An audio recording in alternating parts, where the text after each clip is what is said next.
everyone, my name is Shaniqua Peak, and today I will be presenting my speech on gun control in the United States of America. So first, just to get our brains flowing, just a few statistical numbers.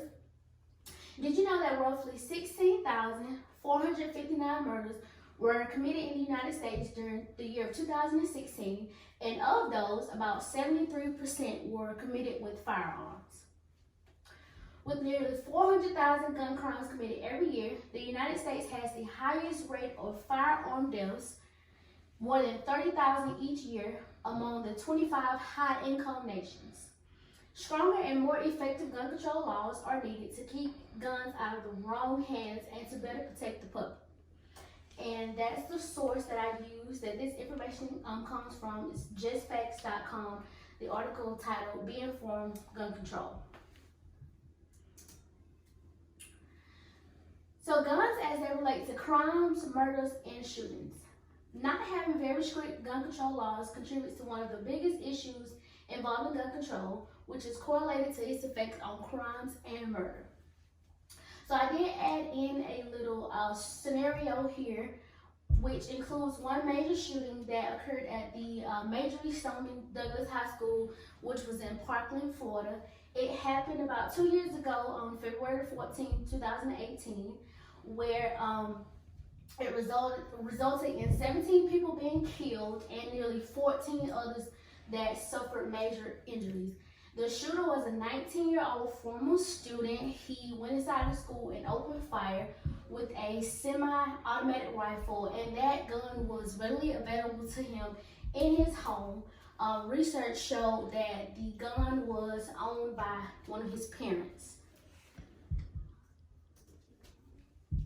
So the problems with current gun control laws today, gun control is severely weakened by the insignificant amount of laws that restrict the amount of gun sales, usage, and ownership.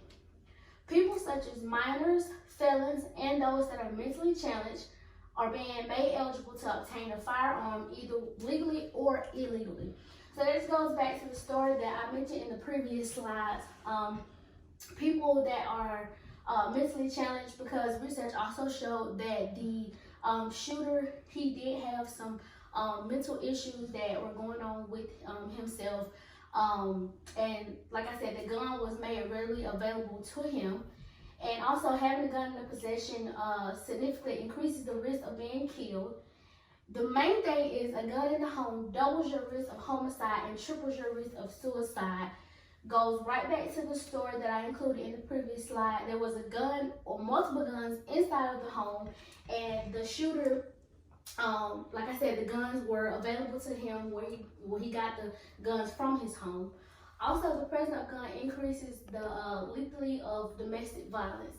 And this information as well came from the same website, justfacts.com. Be Informed, Gun Control was the article title. The causes of gun violence in the United States.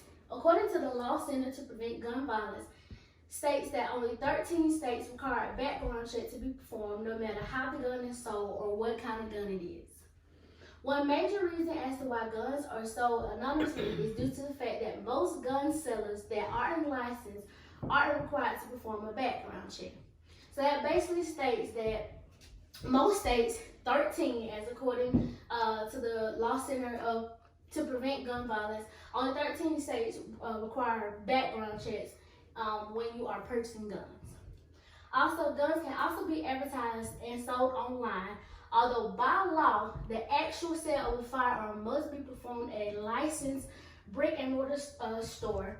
Gun sellers have been operating these sales on the internet without following the proper steps that one should before the purchase of a firearm is made.